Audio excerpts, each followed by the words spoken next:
I'm going to go ahead and start. Max came. Max is here, so now we can start. I want to thank you all for coming. And I want to start. I don't think, is Michael DeQuilla here? Where are you, Mike? There he is. I want us to give him a round of applause because this room is compliments of him and Costas and all their work.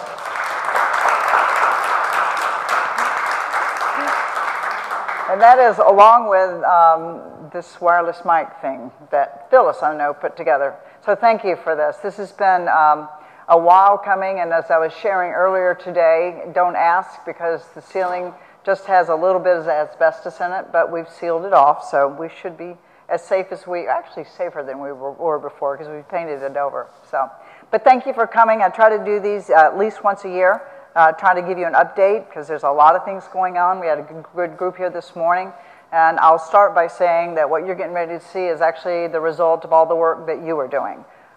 It's just been such a remarkable thing to see all the positive things that are moving forward and how busy everybody is with stuff. So let's start with the mission and the strategic plan. About 3 years ago, we had a group came together and kind of looked at our mission statement and said, okay, does it really say what we want it to say? We did some refinement, and this is the one we've ended up with. And let me go through it real quickly. The mission of NJCU is to provide a diverse population with an excellent education. And the beauty of our institution, which I was very proud to talk about yesterday at the Hispanic Associations of Colleges and Universities meeting, was how absolutely diverse our institution is. We have diversity from across this globe, and it's I think one of our greatest strengths, and it's something that's going to be an important skill for tomorrow's leaders. So we're already the petri dish for this, and I'm really thrilled. Excellent education, we have been doing that for years. As I go out and meet alumni, and I've done this before at other institutions, and this is the one place that I've worked when I go to meet an alumni to a person, they can name you. They can name you excellent faculty. So I know you had your ceremony yesterday. Did you not?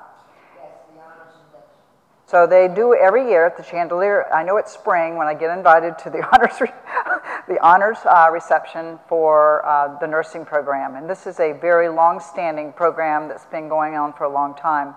And 9/10 of those people talk about the good work that you do. So they name you. I'll tell you who else. If I meet somebody that graduated in criminal justice, you tell me who you think they name. Bill Clayfus, to a person. So they remember you. They remember you 15, 20 years from now. You're the legacy that they generally don't remember the presidents. They may remember sort of what you look like, but they will remember your faculty member. So anyway, that's important. But let's read the second sentence. The university is committed to the improvement of the educational, intellectual, cultural, socioeconomic, and physical environment of the surrounding urban region and beyond. And I think we do that. If you look at what we do culturally, just this weekend, we finished Shrek. Last week, if you were wandering down to the other end of the hall, you would have seen over 2,000 elementary, middle, and high school students who came to see Shrek. So much fun, yes? It was a great time. They did a fabulous job, and every year they get better. The same thing happens if I take our other performers out. Whether we do the art, I know the BFA program, they are doing an exhibit at the Cast Iron Lofts right now. And 2 weeks ago, Jason and I were over at Kearney Point meeting with a woman there. She's very interested in having the BFA exhibit be once again over in Kearney Point. So we're out in the community in so many different ways.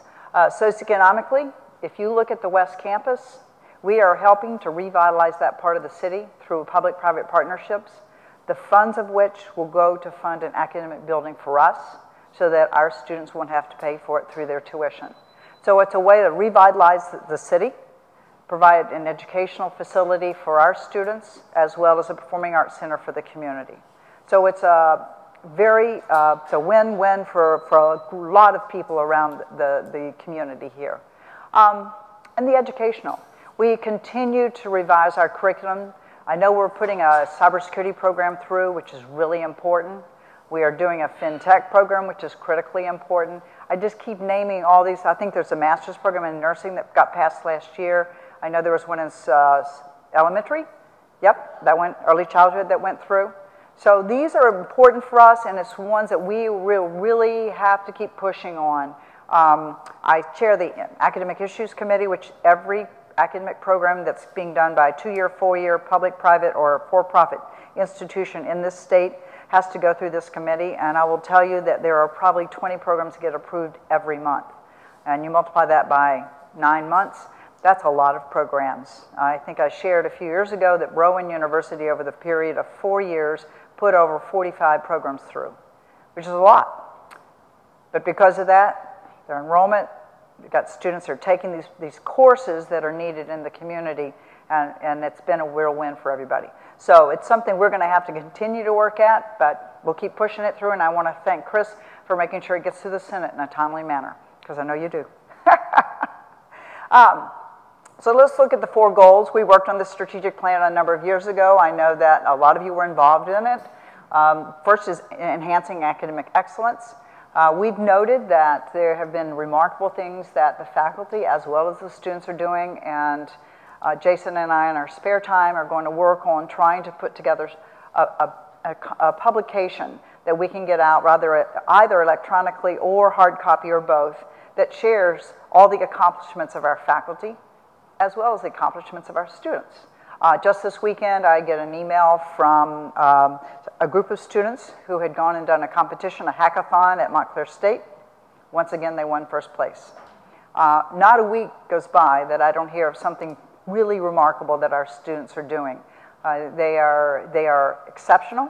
They're exceptional on the athletic field, but they're also exceptional in the classroom. So it's, and out in our competition. So it's been very point of pride for us, and something that we just need to do a better job of telling that story. And it's an ongoing process. Achieving student success, academic, personal, and social.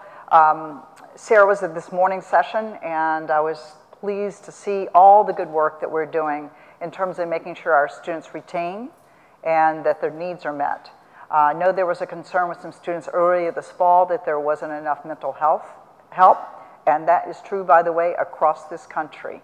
At the NCAA conference this year, where they have over 1,100 schools there, they had what I call the Division III meeting. There's about 450 schools in Division III, and they had students there, they had athletic directors, they had presidents, they had what they call faculty academic representatives, and it was an open forum where people were supposed to bring their issues up. The single one issue that most of these Division III students was mental health and how to deal with it. So what we are doing, which is what a lot of schools across the country are doing, is figuring out how does one do this in 2019. And here's the analogy someone gave me at the conference, and we actually are ending up doing that, and that's the following. If I'm a student or an employee who needs help, I really need the help right now. It's complicated if I have to go make an appointment, and by the time I get that done, I don't even remember what I was stressed out about.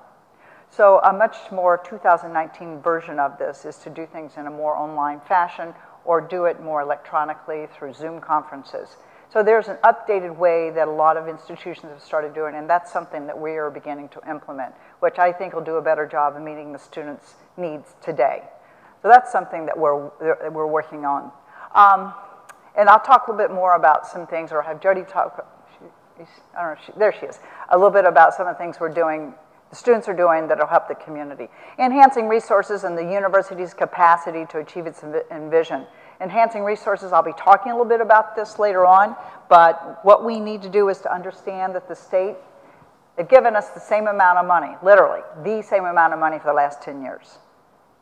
So as you well know, if you get the same amount of money over 10 years, the time value of money, it's just not quite going to go quite as far. So we've had to learn, as my peers have had to learn, other ways to do this other than increasing enrollment, increasing tuition.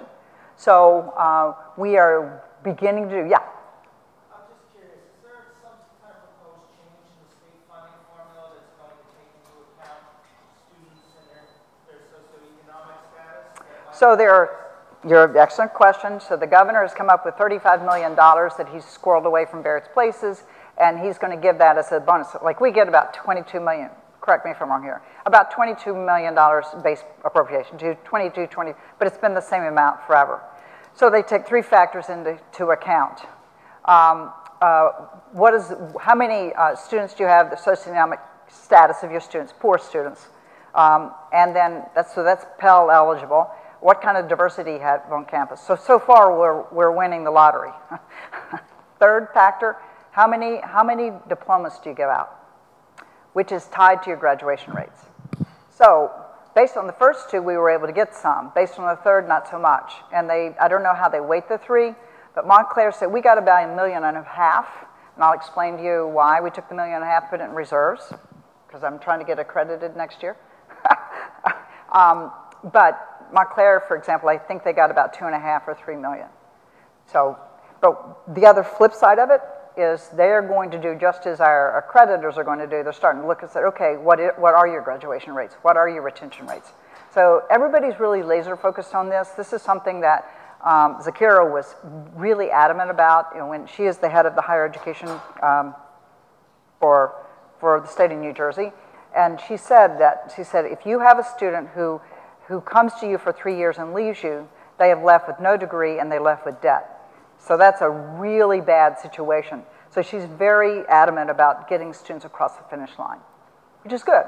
So we're involved with the Frontier Set. I know Nordan is deeply involved in that, and we're also doing the Reimagining the first years. We're doing a number of big university-wide grants that will help us, but it's a matter of all of us working together on this. So does that help you? Yeah. Okay, good. Strengthen NJACU's identity, brand, reputation, and connections with the community. Our Center for the Arts has done a great job. We now, every year, the Music, Dance, Theater, English Department, Media Arts, who else, and then the Art Department all bring together the things that they do, and we put them in a booklet so that the community, and then we mail these out. We have an Arts Advisory Board that comes and shares with us what we're doing well, what they'd like to help us see us do better. And then we work very closely with the mayor's office. We helped him do what they call a cultural asset map to figure out what does the arts look like in Jersey City, and then am I saying this right, Stephanie? And what can we do to bring that more together? I was just meeting last week. We did Celebrate the Block or something down in the School of Business, and there was the woman who runs the theater in Jersey City and said, these are some things I'd be very interested in collaborating you on. So we're constantly looking at ways that we can connect in terms of the arts. The brand reputation and the identity, we are getting ready to pull out. Jason, when's the new website going to be ready? April 8th. April 8th, you'll see a new website, which should be much more friendly, right? And you all are getting trained on it. Okay, excellent. I'm very happy about that. I also know that the athletics department went through a new rebranding, and that's going to be rolled out next year. This coming fall. Excellent. Okay. A lot of this is just bringing it all together and then telling our story. Always telling our story as much as we can in a real positive way. Accreditation. Accreditation, as you all know, has changed. How many of you got to go to some of the open town halls that Sue Gerber did? Yeah, some of you did? Okay. How many of you are on one of the standards committees? Okay, a few are, that's good, that's good. All righty, so there are now 7 standards. You don't do a report every 10 years. We're going to do this report right here. And then every year we're going to collect data. By the way, it's the same data that's currently posted on our website. It's our iPads data. But they take pieces of it, pull that out and say, these are the important things we're looking at. And then they look at trends, and after 4 years they go, gee, you said you were going to get your graduation rates up. I see that they are or they're not, or you're staying flat. And they report on that. They look at your financial viability. And Jim's here today. No, he isn't. Okay. They look at your financial viability. They want to know, relative to the amount of money that you borrowed, what's your revenue? In other words, what's your budget? What's your reserves? How much of a reserve do you have? Our reserve needs to be a little stronger. So that's why I took the $1.5 million that we got. We put it straight into reserve without even starting. The other thing, and you'll see this when we talk a little bit more about budgeting, that we're going to be doing is looking at a 3-year budgeting cycle. The more accurately we can define what our budget's going to be from year to year, the less hiccups you have halfway through when you go, whoops. So anyway, assessments in here. By the way, assessment is not, everybody thinks immediately that means, well, did our students learn what they're supposed to learn? Assessment is also Are Michael DeQuilla's people keeping the building as clean as they say they're supposed to be keeping it clean? Assessment's supposed to be, are the athletes supposed to be graduating at the rate they're supposed to? Assessment is in everything that we do. And Middle States wants to see it. And they are going to be looking at all this data. And it's showing that you're a viable, strong organization and that you're focused on who you are and what you're doing and where you're going. Resources and planning, that's why we have a strategic plan, and that's why we take all of our budgeting and put it around the strategic plan. And you will notice in this particular town hall presentation, everything is tied to the strategic plan. So these are the seven standards. And Bill Fritz, he's the president of Staten Island. He used to be the provost at Georgia State University. He was the provost at Georgia State University right before Tim Rennick began to do all this wonderful work that he's doing with retention. And Bill and Tim will both tell you that Bill's just set it all up. He kind of put all the pieces in place, and Tim is, reaping that. So Bill is very familiar about how you work on retention and graduation, how you work on making sure that you grow your faculty. So he did a lot of that at Georgia State University. He is a geologist by training, and he's the president now of Staten Island. So our new provost is coming in, Tamara. Did I say it right? Yes. She's the dean of the School of Liberal Arts at Mercy College. Before that, she was the associate provost and the acting dean of the College of Arts and Sciences at Oakland University. Her role there, she was associate provost, and her job was to create this College of Arts and Sciences, which is why she ended up with this role. She's done a lot of work with retention, graduation rates. She is an art historian, and she served as an ACE fellow, so she's very familiar with the ACE program. And anyway, so she will be here on June the 3rd, and I hope some of you had an opportunity to meet her. I am grateful to the work that Dan has done. I shared with her that Dan's done a fantastic job of putting the structure together to help us better understand what promotion tenure, what all the pieces around academic life look like, what a dean is supposed to do, what a chair is supposed to do. These are things that are important, and she's going to be able to take that and then move forward. We will need to focus on creating new academic programs. We will need to really continue to focus on retention and graduation rates and learning in the classroom, which is critically important. Again, continuing to grow the things that we're already doing. Study abroad. 67 students went abroad this year. They went to India, Japan, Thailand, Peru, France, and Italy. You do know that those are funded in part by the foundation. They provide some support to the students. And if you are a honor student, that is part of your privilege. They get some of it supported. But we also find that there are a lot of other students that go. We tend to do, and I got to go with a few years ago to the Pueblo in Taos because we have some students who are dreamers, so we can't take them out of the country, so we do an in-the-country abroad experience, or they can go themselves on a trip. The semester abroad programs, they have 12 students doing that. That's South Korea, Spain, Thailand, and Japan. Those are students who do this on their own. This is in addition to the students who do these as Fulbrighters. We have been one of the largest producer of Fulbrighters for a number of years, and that's because of the good work that's being done by faculty here who are helping getting those students abroad. And at least you think they're all English students. They aren't. We had a scientist go last year. So, joint degree programs. We've been working on this for a number of years. If you're going to do a joint degree program with another country, it takes a while. You have to go and convince an institution that we're a good partner for you. You need to convince them that when the students come here, that they're going to be well enculturated into the campus. They're going to get a great education. If possible, they're going to get an internship or an opportunity to understand the culture that we have here in Jersey City. So there were 3 institutions we ended up partnering with. One of them is the one on the bottom, the Jingling International Studies University, and I believe that's the picture of the students there. There's about 40 of them each year that they put in the cohort, so we could have 40 coming from Jingling, probably not all of them, because they can't come here unless their English is good enough. And some of them find that they just can't afford to come here because they will end up paying to come here as students. The other two, Beijing City University, that is their finance students, I have a chance to visit them also. They are very energetic. Once again, they have the same constraints. Not all of them, their English is as good as we need to. We're thinking about perhaps starting to teach English to them earlier while they're still in China so that they have a chance to practice English so that more of them can come. And then the second one are the chemistry students, which I was thrilled we were able to get some science students coming over here from other countries.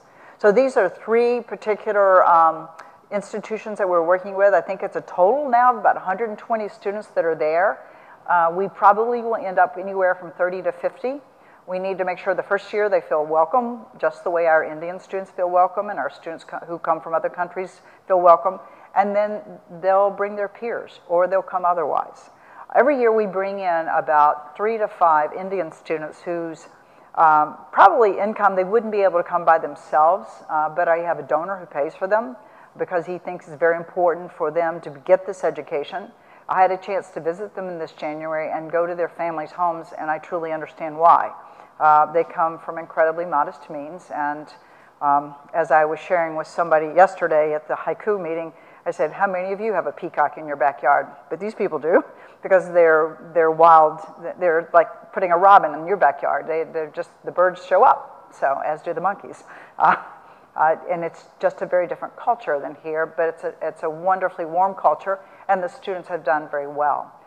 So just as we've done, I think, a good job of making sure those students feel welcome, I'm really excited about having these. Besides that, we have about 150 other students who come from around the globe. We invite them to come in and be a student here. We've had students from Finland, you name the country. I'm not sure how they find us, but there are companies you can work with who will recruit for you. So it's been a lot of fun to have the students, and I'm looking forward to having these students here. The person who's the president of the Jingling University is a woman. The institution is only about 25 years old. It is a private institution, which is highly unusual in China, but she's very effective in working with the party, which is important in China, and she manages to get some fantastic facilities. And she's now a university, and they offer international business degrees, which is how we're partnering with them. So we also need the articulation agreements here with our community colleges. We have continued to grow our freshman classes. There was a few years ago where we would bring in about 600, and then it got to be 800, and now it's about 1,000. And it's been about 1,000 for 2 or 3 years. We need to get a little bit higher, and we think we will.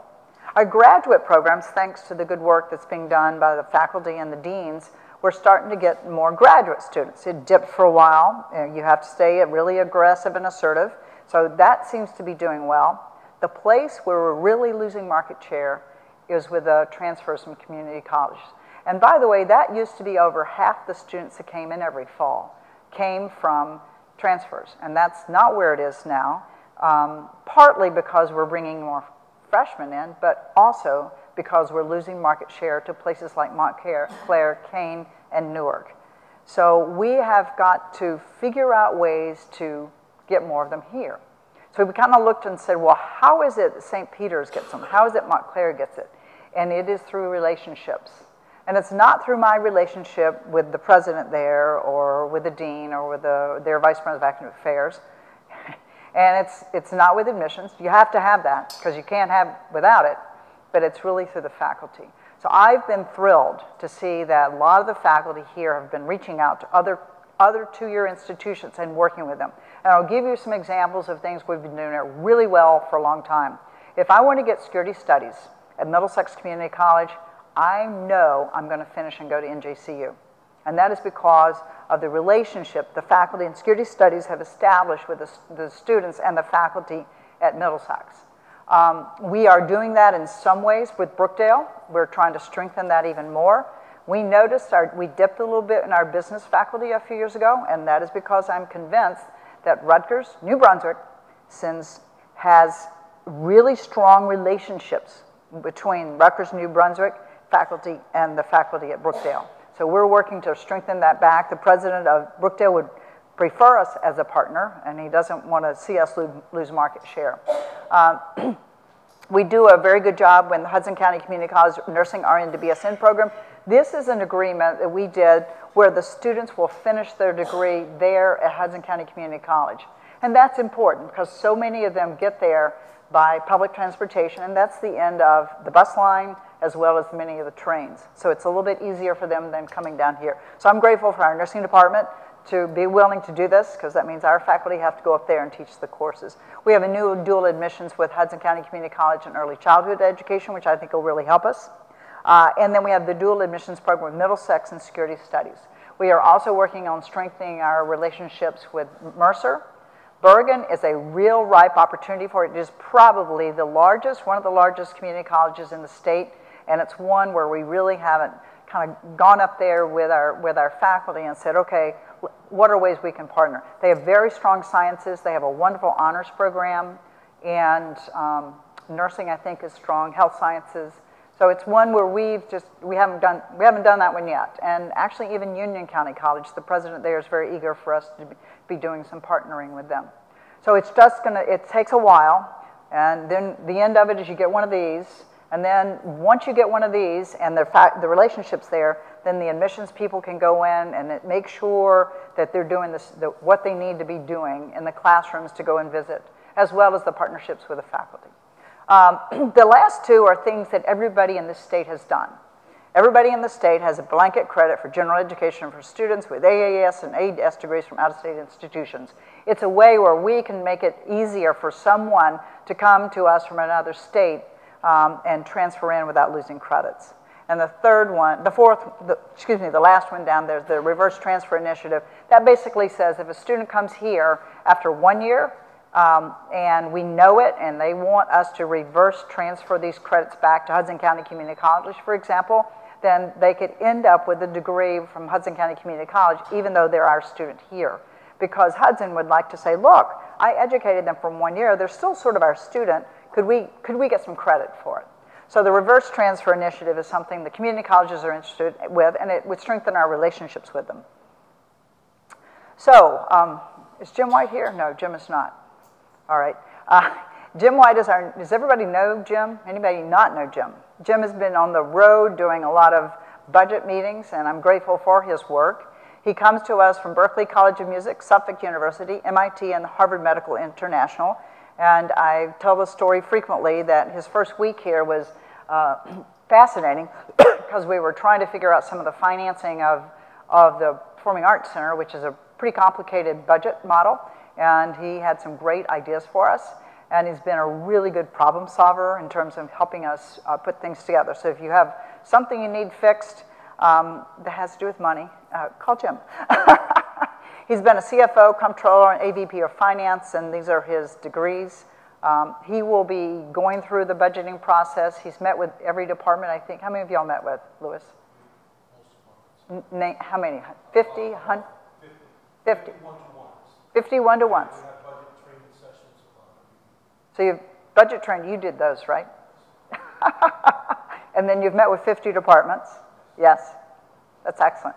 And what I've been able to see, because I've met with some of them, is, and I'll give you an example. So they listed everything, and everybody who's a budget manager knows that your department is charged for your telephone services, right? So let's give you an example. If I took all, and it's money you don't get. I mean, they put it in your budget, they take it out of your budget. And my suggestion to them is, why don't we roll it all up, let you not worry about it, then maybe that all rolled together is, say, $200,000.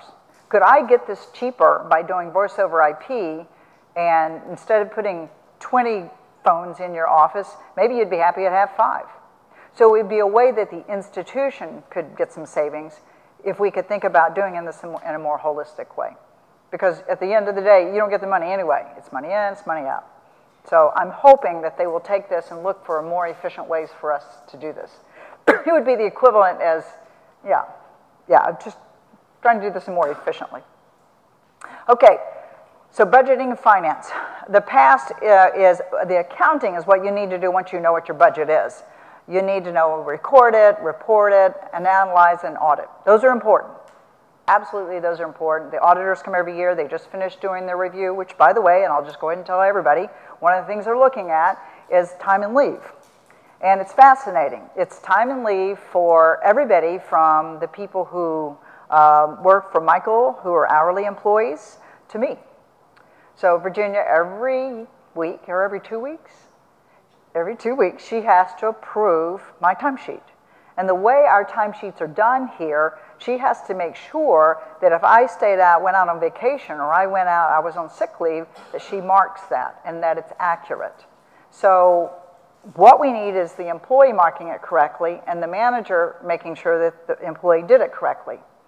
And if either one of these don't do it the way they're supposed to, the auditors come along and say, okay, you got 2,000 employees. I'll pull 15 up as an audit. That's the way you do it statistically. If there's some hiccups, there seem to be some problems. And so what happens sometimes is that either the manager doesn't do what they're supposed to do or the employee doesn't do what they're supposed to do. So we're going to solve that problem. So if later on this year, we're wanting you to make sure you wake up and do your sick leave. We're not doing it out of meanness. KPMG is interested in having us do it the legal way.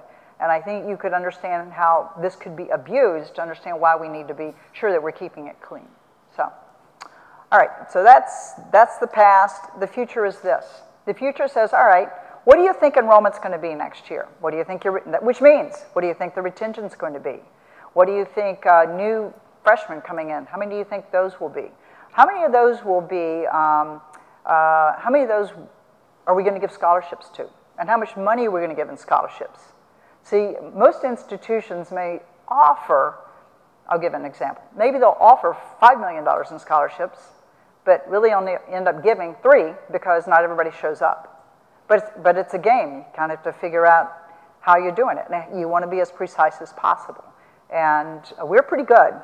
We have put aside $6 million, and it's of the $6 million, about $600,000 of it is cash that we get out of the foundation. The other is money that we forego. It says, okay, I'm willing to take a student who's going to come here, and rather than give me the $10,200 I should get out of you, I'm willing to get, say, $9,000, because I wouldn't have that student otherwise, because that student will go to Rutgers, Newark, or they go to Kane, or they'll go someplace else where they're given scholarships. So of all the state institutions, we actually give less institutional scholarships than most of our peers who have, even proportionally. Our percentage is one of the lowest ones. But we didn't give hardly any more, so we're just at a certain place. And we only need to give a certain amount simply because so many of our students are what I call Pell eligible and TAG. So by the time they get Pell, which is the federal money, and the state money, and we ask them to pay a little something, the scholarship doesn't end up having to be that much money lost. So the future is, what's your enrollment like? What's your revenue going to be like? What are your projects you're working on? What are your priorities? And all of those things require modeling, discussions, decisions. And what you have to do is you do the 3-year plan, and then the fall starts, and you figure out how well you did it. Okay, if you hiccup up or hiccup down, if you bring in more, then you adjust the next 3-year plan again. So it's constantly looking 3 years ahead so that we can kind of predict. So that's the purpose of doing our budgeting. The other thing that the board is very interested in, and I need for the rest of the campus to have, are these monthly reports. Are we tracking the way we need to be tracking? Is our reserve where it needs to be? We want to make sure that that's happening. So the uses of the budget process, it helps you to maintain your financial strength. You know where you are. You're budgeting for this and you're spending for that. It provides renovations, repairs, and replacements. I think I've shared this before, but I'll share it again. Every year, there's about $8 million that goes from the operating over to what we call the capital budget. And then the students used to pay a facility fee. We still take that amount, and when that money comes in from tuition, we add them together. It ends up being about $11 million. Of the $11 million, $8 million of it goes out to pay debt service. And that is debt service, which is about $180 million. Did I get that right? 180? I think that's what the debt service is. And it's over all the money that's ever been borrowed at this institution. So since I've been here, we've borrowed 35. But I So I contributed 35. In this last 6 years, we contributed 35 towards 180 million. That debt service has to be paid out of that budget, and then there's about 3 million left over. This room here got paid out of that account. When we redid, what were some of the other things? Some of the renovations we did in G-Sub, right? That was done out of that. So when things get done around your place that are not huge projects, that's done out of the $11 million capital budget. So you need renovations, repairs, and replacements. Part of that $11 million helps to pay for the new computers that end up on your desk.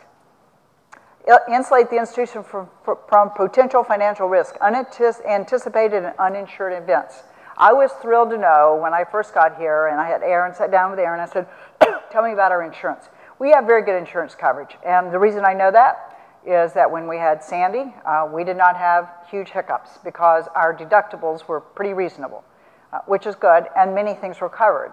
So we have good insurance. I think we stay in line with our peers, and I think we're very attentive to that. Temporary revenue shortfalls, that comes when enrollment isn't what you think it is or retention isn't what you think it's going to be. Unanticipated expenditure requirements. I'll give you one, and this is one we sort of anticipated. The last contract, AFT contracts, took several years to settle. And we knew that it was probably likely that we would end up paying back pay raises. Well, so you put in your head, okay, this is what the pay raise might end up being, but what if I have to pay 3 years of it? So you have to have that in your pocket because when the fall comes out, you've got to write that check. So you try to anticipate what might come about as a result. Unforeseen legal obligations. Again, insurance pays for a lot of that, but there are other legal things that could happen. And then failures in infrastructure or major business systems. I will talk a little bit about the infrastructure. We haven't brought it here to the general campus because we're still chewing on this and the board wants to talk about it some more. Our heating and cooling system needs an upgrade, and to do it would cost us a lot of money. There is a P3 solution to this that I'd like for us to think about doing, and Aaron's done a lot of research on it. Oh, there you are, Aaron. You could probably talk about it in 2 nanoseconds better than I could. Anyway, this is something that we will probably do because it'll save us from having to borrow any more money, and it'll get you a better heating and cooling system on campus. So Michael won't get the 6 o'clock in the morning, why is my office freezing cold or too hot, right? So infrastructure is something we really, really, really got to work on. Protect against external volatility. That might be, for example, what if Rutgers Newark got up next year and said, you know what, I'm going to offer free tuition to anybody wanting to come here. I'm being ridiculous, but that would affect our enrollment. It absolutely would.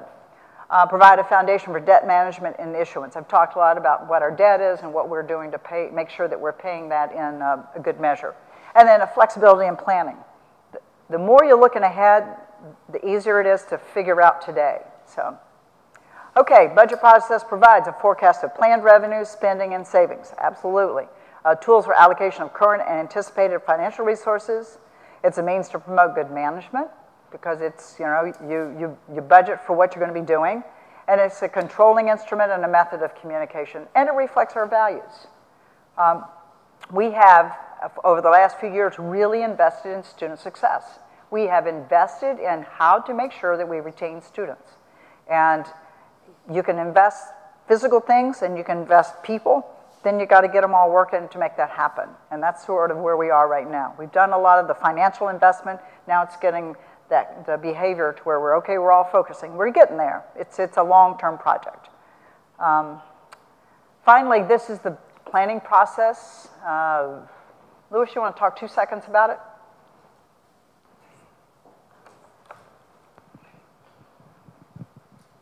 Am I allowed to say no?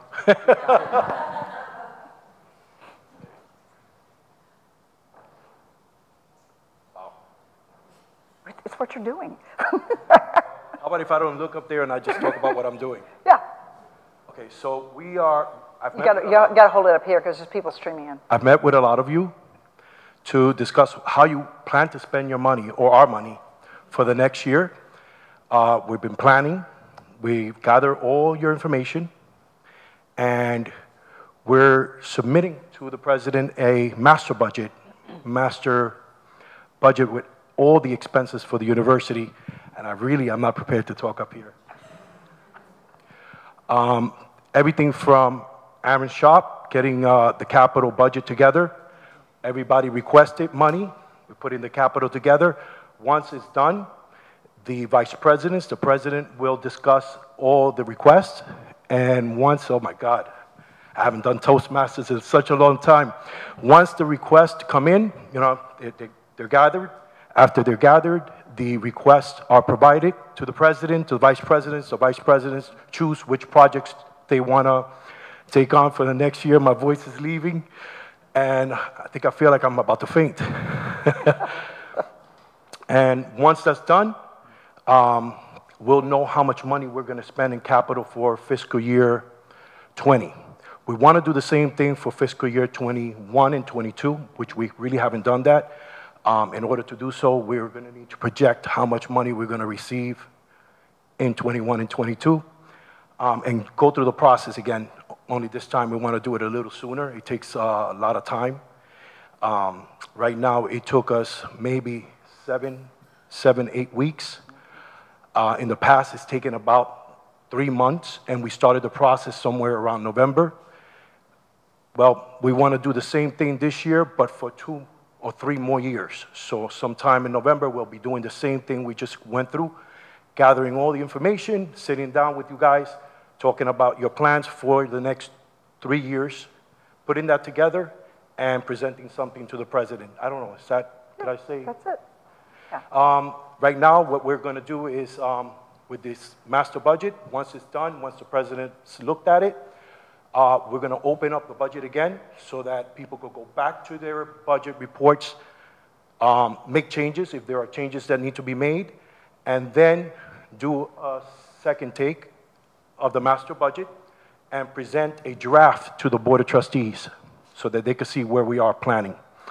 And after that, if they give us the okay, we will actually provide you guys with budgets for fiscal year 20.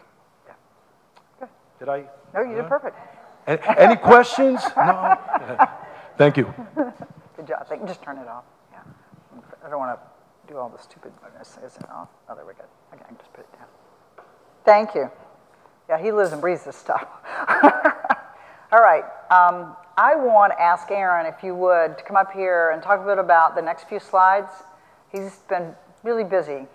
The real quick story I have about Aaron, my very first year, when we were like spending the summer, it's right there, spending the summer over down in the west side, I remember he was reading about new market tax credits, which is how we were going to fund one of the projects we were doing. That took like 1.5 years. It was painful. We didn't do it. Good thing. All right, so I'm just going to talk about our capital budget, not capital, but our real estate portfolio. And I think the president mentioned during her presidency, 7 years, we've only borrowed $35 million under her presidency. If you compare that to the amount of projects we have under construction, we have about almost $400 million. So our percentage, the indebtedness of the university only represents 7%. The other 80% is what we call other people's money, and that's another name for P3. So we've leveraged private development money or money from the state of New Jersey to accomplish most of our capital projects. So the project here was a science building. We were successful in writing a grant to the state of New Jersey, and we got $32 million to expand and renovate our science building. That money was funded out of the NJEFA Higher Education Facility Trust Fund. $32 million, and it had no match. Unlike the building or future bond, which had an 8% debt service match, this had no match, which means that all this money went towards the project. Do I have a? Oh, here, wait a minute. Oh, you have it too? I do. Oh, wait a minute, you didn't tell them about the website. Oh, yes, so the website, njcuinfo.info/capital projects. I want to thank Phyllis and her team from the IT. We want to make all our real estate projects transparent to the community. So we've listed, if not all our projects on this website. I've done some mini meetings, at least with the, some of the faculty chairs.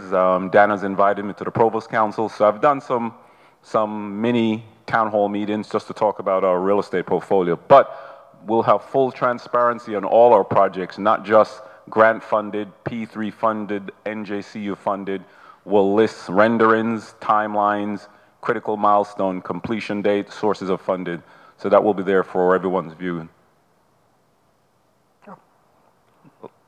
All right, thank you. So as the president mentioned, let's thank, well, I came in here like almost a year ago and couldn't recognize the transformation of the Gothic Lounge. So I want to thank Michael Costas and Jose and Louis for a wonderful job in terms of transforming this very iconic meeting room. So that's, you can see the picture of the old Gothic Lounge, compare it to the new Gothic. As the president said, we use about $3 million of the $11 million of capital budgeting for internal projects. The bulk of the capital budget goes towards funding the principal of the debt service, where the interest is paid out of the operating budget. So this is just an example of what our capital budget can do to transform on-campus facilities and on-campus infrastructure. Another example of the GSUB, GSUB cafeteria renovation. We've worked in collaboration with the, what's the food service, Chartwell's, Gourmet Dining, to transform the Gothic, the GSUB cafeteria. Not only do we have better furniture, we replace the flooring, better furniture, more sustainable materials. So this is part of our many list of internal capital projects. Fort Monmouth. Most of you will remember our presence in Wall, which was part of the communiversity. That structure is dissolved, so what we have now, our presence, is really a traditional lease. We've renewed the lease, so we'll be in Wall for another year or so. The programs that are at Wall are nursing. I think we have criminal justice, fire science, and business. With this project, the Fort Monmouth project, the fundamentals of this project is similar to the School of Business. We have the same architect, same general contractor. We'll renovate about 40,000 square feet of the property, and we'll transfer all our programs that are currently at Wall to this new facility, and we'll have state-of-the-art nursing labs, sim labs. So this is a great opportunity for NJCU to have a foothold in Fort Monmouth. And some may ask, why Fort Monmouth? We're there. I think it's we'll be probably the only public institution there, and we hired a enrollment management firm that said there's some tremendous enrollment opportunities there. So looking forward to when this project is completed. We're at the stage now where we're waiting for approvals in Oceanport. So we have to go through state approvals, local approvals, and once the approval is done, the developer, KKF, will buy the property. We'll commence the construction in May, and hopefully by next September, the project will be finished, and we'll transfer all our existing programs, have some new programs, and hopefully it will give a boost to our enrollment. Good. All right, so this is, many of you know this as West Campus. It's now called University Place, and this is our signature real estate project. Not only is it transformative to NJCU, it's transformative to the community. We have, of the 7 development projects, 2 are completed. The first project that was completed was the student residence hall, 425 beds. That's completed, and that's Block 5A. To the right of Block 5A is Block 5B. That's the KKF market rate housing, which has commenced last year and should be completed later this year or early in 2020. The other project that's completed is Block 3, which is called Rivet, and that's about 164 units, mostly one-bedroom studios. If you're interested in renting, I think the studios go for like $1,800, and the one-bedroom like $2,300 a month. Beautiful facility. It's on that website, the website that we talked about, so you can do a virtual tour of the facility, and we get ground lease income from this project. So our participation in this project is that we have these, lease agreements, and once the project is performing, we get these annual ground lease income, which we will use to invest in the centerpiece of University Place, which is the Performing Arts Center and the Center for Music, Dance, and Theater. So this is a rendering of what the Performing Arts Center will look like, and we're working on this agreement with Joffrey Ballet, where Joffrey Ballet will move its operation from Manhattan, which is expensive, and partner with NJCU and relocate its operations at NJCU. So part of the design is almost a co-design. The principals from Joffrey Ballet, they have had a hand in the design, so we want to make sure it not only meets our specs, but meets the Joffrey Ballet specs. So part of this performing economically is that they will pay a co-occupancy fee, will get participation in tuition income, so we have this revenue sharing model, and the revenue sharing or the additional income from the tuition plus the occupancy fee plus the ground lease income will help support the construction, the debt service, or the lease payment of the construction for the PAC and the Center for Music, Dance, and Theater. So this building will be constructed without using any extra indebtedness from the university. So this is an exciting project. We're still at the phase now where we're working with the many attorneys. We're talking about the university's attorney, foundation's attorney, the developer's attorney, in making sure that we have the right, what I say, guardrails in these legal agreements from the master lease, sub-ground lease, credit tenant lease. So there's tremendous documents that we have to make sure, as the president says, that after 30 or 40 years, when the lease runs out, we make sure that we're either inheriting a project that is performing or that the risk associated with this project has been adequately shared, if not transferred to the private developer, which is developing this. So it's not so much, I guess we're shifting our construction model just from construction quickly to more risk mitigation, risk management, and at the same time have a quality product that the students and faculty can be proud of. That's it. All right, that's it. Thank you. Okay, let me go back real quick. Aaron and I, oh yes, Max. I think it's on. I was just curious about the two things, about the supermarket, health club thing. ShopRite. Yes. Where Yes, so the ShopRite, slight delay only because of the litigation we had with Riverkeepers. We were going to build a ShopRite on the section of the site that has most of the chromium. So we went into this long litigation dispute, and we decided to move the ShopRite further, I would say east, so it's not in that area of concern that has the most, I would say, toxic chromium. That process required us to do a lease amendment, and we had to go through almost the entire P3 application again. So where we are now, we're completing these lease amendments. We're building, we were going to build a parking deck that wraps around it, so that parking deck now will be adjacent to the ShopRite.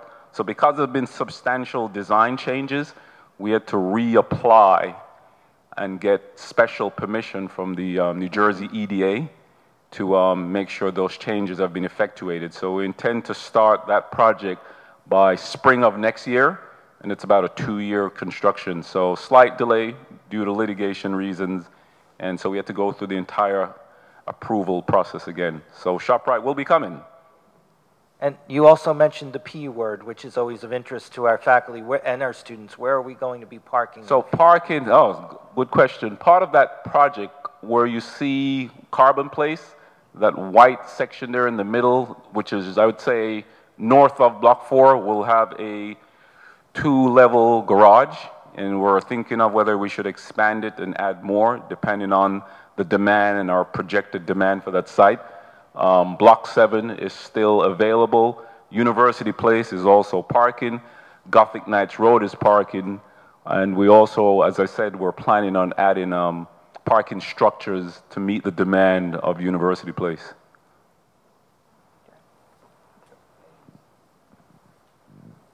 Thank you. I want to talk a little bit about this. The reason Fort Monmouth ended up being where we ended up was this. We were teaching at Wall Campus, which is 2 trailers, and it was 2 trailers and a piece of a property that used to belong to an Army, where they actually discovered radar. And then Brookdale built a really nice science building. So envision the science building and 2 trailers. So they said, you've got to get out of there and find a better space. So we started looking at well, okay, do we want to just go to some shopping mall and rent some classroom space? But we would have to make the classroom space nice enough for nursing, and we wanted to do some things in business.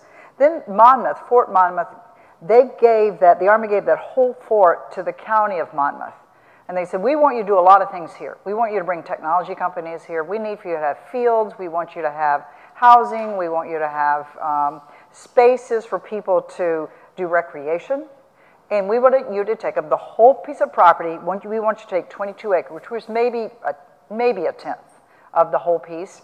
Probably not even that. 22 acres, and we want you to make it educational. And they are going to sell it to a developer. So they went out and said, what developers want to do it? And the developers had to find, and the developer said, you have to find an educational partner. So they came in and said, would you be interested in doing this since you're looking for space? So it seemed like the logical thing to do because, okay, they wanted it. They were going to get these 22 acres for $2 million, which is actually pretty much a steal. And it's on the Shrewsbury River, which we could do crew there. So it's got a lot of opportunities. And I had some schools, high schools call me and say, well, if you're going to do anything there, well, you want to do fields. We knew we needed to take what we were doing at Wall and put it here. This is a little bit closer to the ocean than Wall is. And Brookdale doesn't really have anything this far away. So they had an interest in sort of partnering with us on this at some point. So they took the 22 acres, and we said, let's just start with the Squire Hall here. We may never, KKF may never do anything else with the other 22 acres, but we're just going to get this done. It's 40,000 square feet. It will have state-of-the-art nursing and state-of-the-art business. It will also have security studies and the classrooms for criminal justice. It will have something in the back, so if we want to be doing the events back there, small space, something not even this big as this space right here. But the other thing you're required to do, because Fort Monmouth said you have to do it, because you're on the river, right by the river, there needs to be a walking path. So we had to design that into the program because they're going to make each property owner provide their own walking path, so they'll connect them. Eventually, this will be a really nice space. But it has taken a lot of people saying yes, whether it's Tamara, which is the entity that manages all of Fort Monmouth, or Oceanport, which is actually the city where we do this, as well as the EDA, because we're doing this we're a public institution. So a lot of people have had to say yes. And then we discovered that this building is chock full of asbestos, which was not in our budget. So we are going back to Tamara, who's very interested in seeing this project done, and saying, well, maybe we don't need to charge you $2 million. Maybe we could think about some other model. So this particular project right now, the way it stands, it's actually coming in under what we projected is what we were going to have to be paying per month. We also are going to put in the contract that after 10 years, if we want to buy these 22 acres, we could. So I don't know what's going to be happening in 10 or 20 years, but after 10 years, and I think after 20, we have the option to purchase if we're interested. So that's Fort Monmouth and a little bit of the back history on that. This one I've talked with you about Joffrey Bay. Their classrooms are going to be to the right-hand side right there. And this will have 2 performance spaces. One that's designed for musical theater, music. And then the other one is smaller. It's 350 seats. And then there's classrooms for the music, dance, and theater, and practice rooms for them. And then there's housing behind that. But all the projects on here will go together to pay the debt service on the Performing Arts Center, which will be something the community can take advantage of as well as us. So it's an example of building something that benefits your community, but also is going to strengthen your academic programs. And as I was telling somebody this morning, so if you're taking a math class, you will not have to hear the drums anymore because we're going to move them out of the building they're currently in. Not that I don't like drums, but anyway, it's all good. So fundraising has been very successful of us here. I talked with you a little bit earlier at the beginning about the fact that to a person, the alumni I talked to, they remember their faculty here, which is fabulous. We have raised $60 million.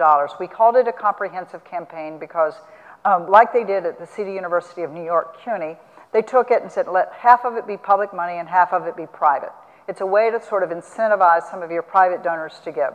So we took the $30 million that we got from the state for the science building and said, okay, let's see if we can't raise 30 more. And we did. We got it from over 3,100 donors. We have gotten a number of gifts. Some of them are some of the largest we've had in years. and we're very excited about that. We've raised almost just this year and $1.3 million in pledges in fiscal year 19, and that's a 27% increase from fiscal 18. The idea that Qui will tell you is that you've got to get more people interested in writing the $100 check, and Jane has to start it off, and Cynthia have to start it off. First you get them to an event, they want to write you a $100 check. If a person is willing to write you a $100 check, say 10 or 15 years in a row, then it is highly likely that they are going to either put you in the will or write a larger check, which is something that people who do development are very much aware of. So anyway, which is why Georgia State calls me a lot. But that's okay, you know, it was a great school. So we have really increased the number of people who are giving and the number of touch points. We do a lot of different kinds of events. We had a wonderful event last week it was called the Scholarship Recognition, where we had the students who received a scholarship meeting with their scholarship donor. And the example is one at the top. It's the Newcomb Foundation. They've been funding us for 3 or 4 years. This is a foundation that was started by a woman who went back to college when she was older. And so when she passed away, she took her estate and said, I want to start this foundation. They go around the country and they give money, this foundation gives money to institutions to give to students. And the students, they define old as something older than like 23. So it's not really old in my mind, but anyway. They're older students. So you will see there students from all walks of life. The gentleman that's at the top of the stairs there, if you were to go up my office today and look at the Hispanic Associations of College Universities, and that's a national organization, look at their annual report, he's on the cover of it. He's on the cover of it because as a student, he's taken full advantage of scholarships and his other opportunities. The reason he's on the cover is because he got another scholarship to go down to Washington to become an intern down there. So we have students who are doing amazing things. So these are just some of them, and they're all majoring in very, very, very different things. The group at the bottom, this is one of my favorite trips I take every year. As most people do in January, they go to Florida, visit their donors. 2 reasons. It's warmer. But we have donors that live anywhere from Palm Beach, Jupiter, all the way down to Miami, and then way up, all the way up to Tampa. So what we decided, and we've done that for a couple of years in a row, and we meet with them either through small cocktail parties, dinners, breakfast, lunch, coffees, a lot of meals, right? So this year we decided to take the jazz band. We took 5 students, and Gabriel went with them, and they performed every night, 5 different times. It was absolutely amazing. What I was amazed at, the performance they did the first night, every night it got better. So we performed in jazz bars, we performed at coffee shops, we performed at people's homes. This is one of the last places we performed, and it's in Bonita Springs, and it's the Gigons. He used to be on the board here. They have no children, and they fully intend to take their estate and give it away. And they have 4 groups they donate to. And donors that are in this category tend to have in their heads, it's either going to be 1/4, 1/4, 1/4, 1/4, or half, an eighth, you know. And that percentage changes depending upon your attentiveness to them, their feelings about you, or something else comes up. So we always go down, and I would say these students did a fabulous job, perhaps, of getting our percentage a little higher this year. They did a great job. They performed at the end of this thing. This room, by the way, was filled, right? What was the average age in there, would you say? I would put it at about 90. They weren't, as my mom calls it, they weren't spring chickens. They were up just dancing, just standing where they were and dancing. It was so much fun. It really was. They had a great time. The students had a wonderful time. And I saw one of the students performing last week at the scholarship luncheon. So this is just a simple example of the things that you do to engage alumni and to show off our students. They're just doing amazing things. So we had 600 alumni, friend attendees at 16 different events. We will continue to count that, and this is something, by the way, believe it or not, that Middle States is interested in. They want to know how many of your people give. They want to know how many of your administrators give, how many of faculty, staff, and students give. So it's a data point that's important. So that's what Qui spends his life doing, correct? And Cynthia's job is to take grumpy alumni and make them happier. She got a woman that chewed you out for how many? 20 minutes. 20 minutes. The woman had given it's not a ton of money, but some good money, probably about 8 years ago, and we just never responded back. 8 to 10 years ago, and we never responded back. And so Cynthia had to listen to the 20 minutes and say, would you please come anyway? And she did, and I think she had a great time. So thank you. She may give again. I want Jody to talk a little bit about the community center and then also a little bit about what we're doing at the food bank. And then if you want to talk a bit about what you're doing with mental health. Okay? And where? Oh, here it is. So good afternoon.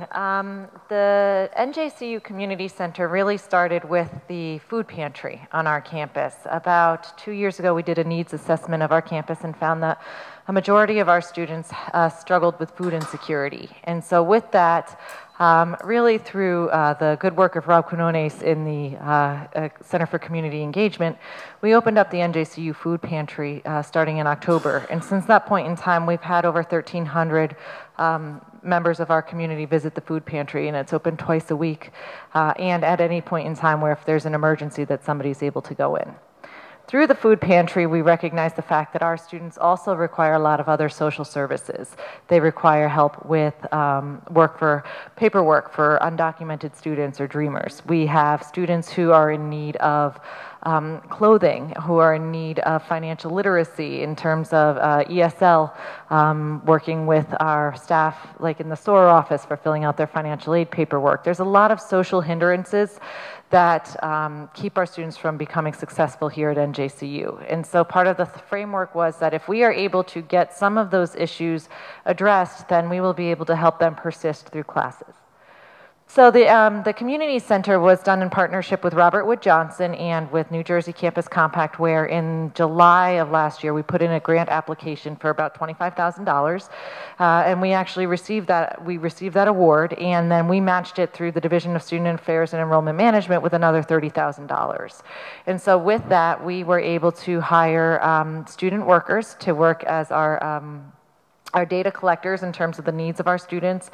We have been able to do programming consisting of health and wellness, mental health well-being. We've done, we just had 2 weeks ago, last week we just had in immigration services, attorneys come in from the local community to talk about the rights of our students and our immigrant families within the NJCU community. We actually have somebody who is going to be coming in and talking about mindfulness and how to really kind of calm outside noises so that you're able to focus on the things that are ahead of you. We had somebody come in last week that talked about self-defense and really kind of self-empowerment so that our students can really advocate and be advocates for themselves and others.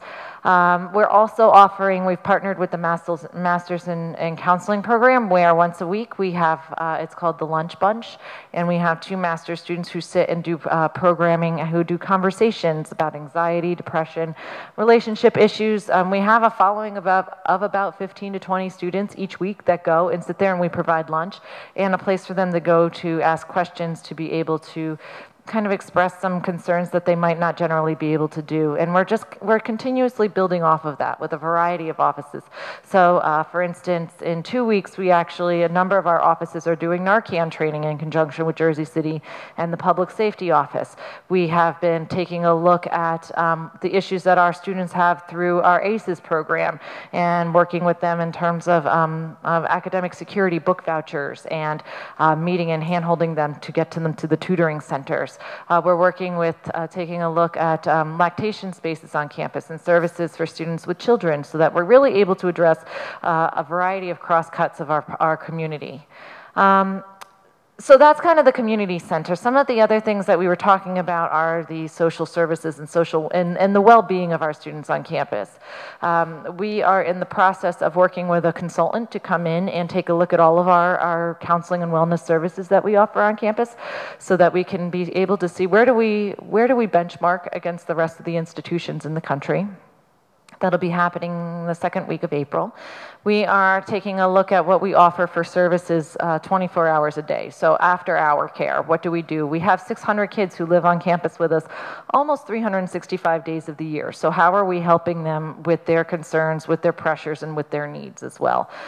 Just as a point of reference for us, about 3 years ago, there's a variety of colleges that closed during the breaks, winter break and summer break. But because of our population and our students who don't have places to go, we stay open now 365 days a year. There's never a time where our residence halls are closed. There's always a time where facilities, public safety, and residence life are always on call. I know Ron, Mike, and I became fast friends over the last few years because we are the ones who help answer the calls on Christmas Eve, on 4th of July, and on just about any other day. I'm just going to knock on this fake wood so that we don't get called tonight. But with that, the foster care system for the state of New Jersey discovered that since that happens and other colleges close, we've actually become one of the #1 schools in the state where students who are at other places who don't have a place to go come and stay with us for the winter or the summer break. And so we generally will have about 4 students during the summertime staying with us from other schools, William Patterson, Montclair, all the schools that close during the summertime, and even for brief periods. And then they'll stay with us, and they'll be here generally from May 12th, May 15th, until September 3rd when their schools open back up. So we're trying really very hard to ensure that it's not just the financial aid form, or it's not just the hold on the Bursar account, or it's not just meeting with an academic advisor. We partner with all of those offices. We partner with academic affairs. We partner with enrollment management and student affairs in order to be able to take a holistic approach to the students. What I like to use is the image is that if you picture a student on a stage at a rock concert, we're kind of the mosh pit. And if they jump in, it's our hands that get them all the way to the back of the room. And if one of us lets go, that student lets go. So it's all of our jobs to keep them going all the way to the end for graduation. So. Can you talk a little bit about the mental health stuff that you're doing? Oh, sure. Yeah. So, like I said, one of the main things that we're doing is taking a look at the services that are on campus. And so we have the consultants coming in, and there's 2 different programs that we have. One is the after hours care, and it's called Protocol, and it's a 24-hour service hotline that we are able to use, that the students are able to get immediate care and then really refer out to other areas within the community for their continuous care. We're also doing a national benchmarking survey through an accredited organization. Sue Gerber is laughing because I keep trying to get this survey out. We're doing a benchmarking to say, here's what we are up to, here are the services we provide, what are the services that other people across the country provide as well. And so we're taking a very serious look at the needs of the mental and the mental health and well-being of our students. So. Cool, thank you. Okay, so the next one, I had to do this by myself this morning, but why would I do it when Sean can explain it? All right, good afternoon, everyone. Super excited to share about the vision of NJCU Athletics. Currently, we have 16 athletic programs, but we have a future of growing in that capacity. One of the things that we've been able to do in these past 10 months is do some private-public partnership, and one of those is the Jersey City Recreation Department. So beginning next year, we're going to have our NJCU softball team competing at Metro Field, which is right across from the Rivet. That gives us another touch point for us to do more programming in the space for our community recreation as well as athletics. Each summer, we house roughly around 75 to 100 youth in the community for our recreation program. Now that we're bringing on this Metro Field online, we're going to be able to have multiple points to increase that usage. 5 athletic programs. Last week, we were approved to bring men's and women's wrestling, which is a major thing here for the state of New Jersey. Some of you guys may follow wrestling. That sport here in Jersey and PA has brought home 8 national champions at the Division I level. Rutgers University just had 2 national champions. So we're going to benefit from adding this in terms of having a touch point for students, especially women, that would like to compete at the next level collegiately here at NJCU. The state of New York just had their first high school women's wrestling competition season, and now all those women wrestlers don't really have a school to go to in this tri-state area, and now they're going to be able to come to NJCU. So we're excited about that program. Women's tennis, men's and women's tennis. I know the president is excited about this program as well. We're glad to bring that back here to NJCU. And then finally, our women's golf. We've already had men's golf, but we're going to add women's golf. So we're beginning to put the pieces together for us to have a very comprehensive athletic department. Our student athletes are doing phenomenal in the class.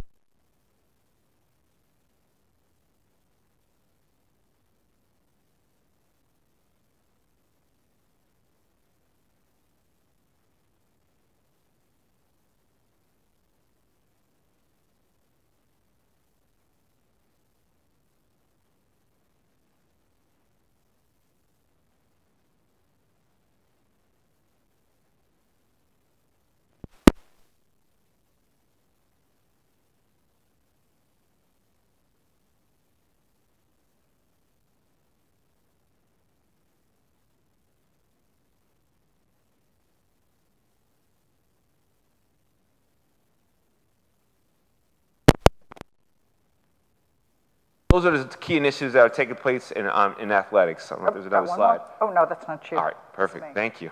Any questions? All right. Cool, thanks. Okay, you all did a survey, not this year, but last year. You do these every other year. You're not supposed to do them every year.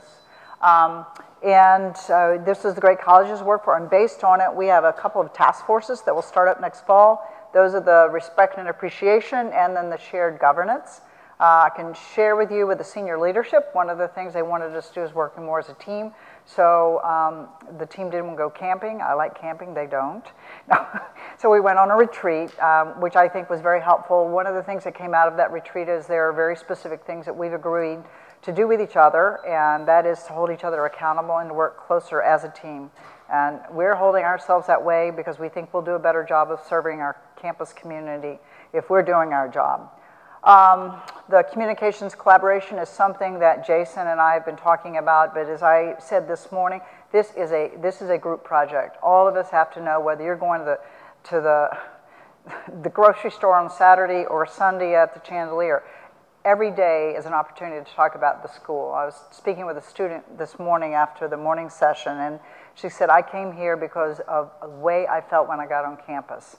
So knowing that and communicating that out in a very powerful way, and then getting these good stories, knowing what really impressive things our students are doing and our faculty are doing and our staff are doing, and getting those good things. I think I shared with you earlier the project that Aaron has been working on for about 6 years. He had somebody come and speak to him who does the P3, he does the P3 National Conference.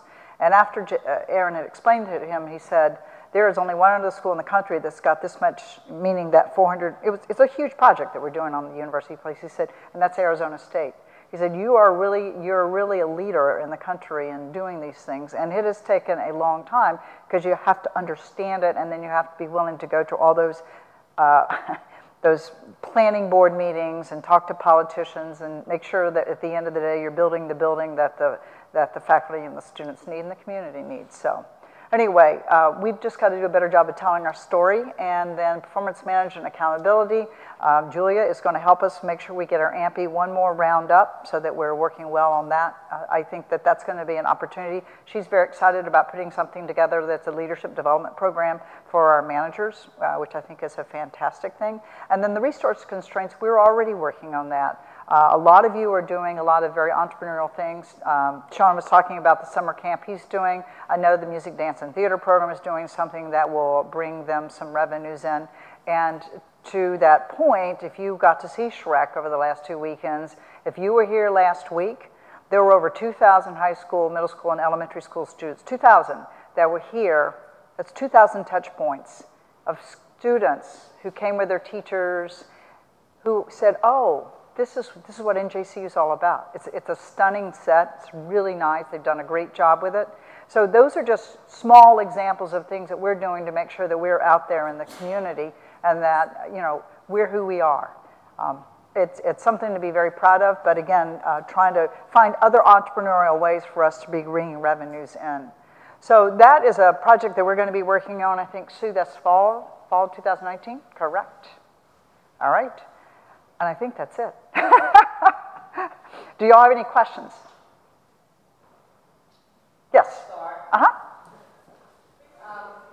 Oh, no. You have to. It's being. It's okay, being. so I'm going to have to talk yeah, because you are. we're streaming? Yes. Otherwise, you know that I don't need a microphone. Nevertheless. One of the things that has probably settled in my mind, or at least reoccurs in my mind, having sat on the search committee for the new provost and senior vice president, we often talk about ourselves being a Hispanic serving institution or a minority serving institution. And while I appreciate all of the development and the initiatives that I see going on, how are we infusing Hispanic service or service to the Hispanic student population and the minority student population into that? Where's culture and the cultural competency of our faculty, our administrators, and anyone who interacts with these students who we often identify as being some of our primary audience? So that's a good one, and so I'll share with you what I just said to Antonio last night. He's the head of Hispanic Associations at College University. I sit on that board. I'm secretary. So he's getting ready to do a leadership program. And I said, who are you bringing to the leadership program? He said, mostly Hispanics. I said, that's great. And I said, and he said, we're going to teach cultural competence. And I said, well, I hope that you're going to teach cultural competence if, that they understand not only the Hispanic culture, but they need to understand the black culture, and they need to understand the Indian culture and the Pakistani culture and the Chinese culture, and because we all come from different contexts, and understanding and appreciating those. And most cultures, if I was to pick any country, no matter where it was, they may say they're Swedish, but the Swedish are made up of a lot of different kinds of people. So understanding those cultures, I think, is important. I'm hopeful that the program comes out of what we value. So we just finished doing the Latin, Dan, help me with the name of it. It's a Latinx. It's a Latinx. Latinx. Yes, yes. So last night at dinner, there was a guy who works at University of Houston where is he? University of Houston downtown. And he has one of the major scholars in the country in this field. So I said, let's get that guy here to speak. So I'd like for us to make sure, but when I get that guy here to speak, I need to do what Mark Dalio did. I need to get the high schools here. I need to get the community here. So that it's not just us learning this. I think we all should. So I'm looking forward to sustainable initiatives. And so even as we begin to invite people here for forums or for workshops, seminars, whatever it is, I'm really interested in how we're going to measure that we've been effective and that we are continuing to emphasize those areas that are important to our students. Where is Sue? Sue's not in here. Sue, how do you, there are measures for cultural competency. Yeah. So we should, can you help me with that? We're going to do it. Thank you. I love that. Well, I'll tell you one that I sat through a few years ago. There's a test you and I could go on right now, which I did just to see, that Harvard gives. It's a 10-minute test on your implicit biases, because we all have them. So I figured out that I must have had issues with my mother. So, woo! So we all have implicit biases. So, yeah. And it kind of comes out in who you are and how you present yourself, whether you even know it. And what I learned from that is it's not a bad thing to have it, because everybody is a human being, but if you can know that that's who you are when you show up, it helps you. So, okay, but thank you. So can we do that? Oh yes, thank you. That's a great one, because I've always tried to figure out how to measure this. Anyway, what else? Thank you. Yes? Oh, I'm sorry, I should have introduced you. I'm Stephanie Chaikin. I'm the new director of the Center for the Arts. So we're doing a lot of programming next year of world music and dance. And so what I would ask for help from everyone is in attendance, in getting classes there to the programs that we're doing. So that's what I would ask. Good. And what she would want, which is what I would want, is and I'll ask the dumb question, so what? What was the impact? What was the impact? So, and some of it's hard to measure. It's kind of like, what is the impact of a faculty member? Very often it takes you about 5 years after you leave, you go, oh my gosh, I am so grateful that, you know, this person pushed me so hard. So you leave the semester after and you go, oh. And we are reaching out to the elementary schools, junior highs, high schools, Good. and all the people that are coming. We're building our school time series. And we have tours taking the students around the campus from everything that we're doing. So. But this is something we ought to noodle on because it's in our gen ed. But let's get a little more specific about it and measured about it. That'd be great. Okay, thank you. Any other questions? So I am going to tell you what I told people this morning. Everything you saw up there is all of you doing your good work. It absolutely is. A friend of mine is now the Associate Athletic Director in Montana. Amazing woman. And I had her as an athletic director before, and I remember we had a consultant come in who's also worked with me, and the woman said to this wonderful human being, said, you're not leading if no one's following. So I want to thank you for all the work that you're doing, because each and every one of you is a leader. You lead every day. There's a day you're leading because you're just going to tell me what we need to be doing in athletics, because that's your job. It's not mine. So I want to thank each and every one of all that you're doing to be leaders. And I want to thank you for helping to be part of the followers that help make the rest of us work. So anyway, it's a cool place to be. Thank you.